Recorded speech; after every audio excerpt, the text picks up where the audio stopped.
എല്ലാവർക്കും നമസ്കാരം.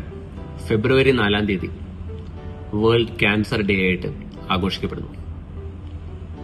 World cancer day ഇക്കൊല്ലത്തെ തീം യുണൈറ്റഡ് ബൈ യുണീക്ക് എന്നുള്ളതാണ്.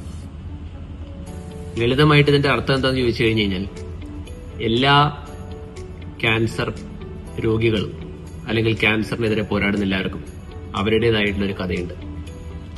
അസുഖം വ്യത്യസ്തമായിരിക്കാം, അല്ലെങ്കിൽ അവസ്ഥകൾ വ്യത്യാസമായിരിക്കാം, ശാരീരികമായിട്ടും മാനസികമായിട്ടും വ്യത്യസ്തമായിരിക്കാം, സ്റ്റേജ് വ്യത്യസ്തമായിരിക്കാം, ചികിത്സിക്കുന്ന രീതികൾ വ്യത്യസ്തമായിരിക്കാം. അപ്പൊ എല്ലാവരും അവരുടേതായിട്ട് യുണീക്കാണ്. പക്ഷെ ഇവർക്കെല്ലാം നമ്മൾ പോരാടുന്നത്, ഇപ്പൊ നിങ്ങളാവട്ടെ, രോഗികളാവട്ടെ, അല്ലെങ്കിൽ കൂടെ വരുന്ന ആളുകളാവട്ടെ, ഡോക്ടറാവട്ടെ, നേഴ്സാവട്ടെ, അല്ലെങ്കിൽ ഹോൾ മെഡിക്കൽ പേഴ്സണൽസ് ആവട്ടെ, ഇല്ലെങ്കിൽ നമ്മുടെ സമൂഹമാവട്ടെ, നമ്മളെല്ലാവരും പോരാടുന്നത് യുണൈറ്റഡ്ലി ഈ ക്യാൻസർ ഗുണപ്പെടുക, അല്ലെങ്കിൽ ക്യാൻസറിനെതിരെ ഭയപ്പെടുത്താതിരിക്കുക എന്നുള്ളൊരു സന്ദേശവുമായിട്ടാണ്.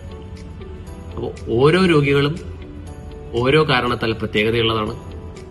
അവർക്ക് അവരുടേതായിട്ടുള്ള ബുദ്ധിമുട്ടുകൾ ഉണ്ടാവാം, അവരുടേതായിട്ടുള്ള പ്രശ്നങ്ങൾ അവർ നേരിടുന്നുണ്ടാവാം.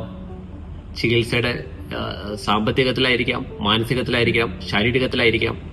പക്ഷെ നമ്മൾ എല്ലാവരും കൂടി ഒരുമിച്ച് കൂടിയാൽ ഇതിനെ മറികടന്ന് ക്യാൻസറിൽ നിന്ന് മുക്തി നേടാനും ക്യാൻസറിനെ ഭയന്ന് ജീവിക്കുന്നവർക്ക് ഒരു താങ്ങായി മാറാനും ഈ പോരാട്ടത്തിന് സാധിക്കും. ഇതിന് ഒരു ഡോക്ടർ മാത്രമല്ല, നമ്മുടെ മുഴുവൻ സമൂഹവും നമ്മുടെ കൂടെ ഉണ്ടാകണം. ക്യാൻസറിനെ ഭയപ്പെടേണ്ട കാലം കഴിഞ്ഞു. തുടക്കത്തിലുള്ള സ്റ്റേജിൽ കണ്ടുപിടിച്ചാൽ പൂർണ്ണമായി മാറ്റാൻ പറ്റുന്ന അസുഖവും, ഇനിയിപ്പോ ഒരു ഉയർന്ന സ്റ്റേജിലാണെങ്കിൽ പോലും ഒരുപാട് നാൾ കൺട്രോൾ ചെയ്ത് ബുദ്ധിമുട്ടില്ലാതെ കൊണ്ടുപോകാൻ പറ്റുന്ന ഒരു അസുഖമായി ക്യാൻസർ മാറിക്കൊണ്ടിരിക്കുകയാണ്. United by unique.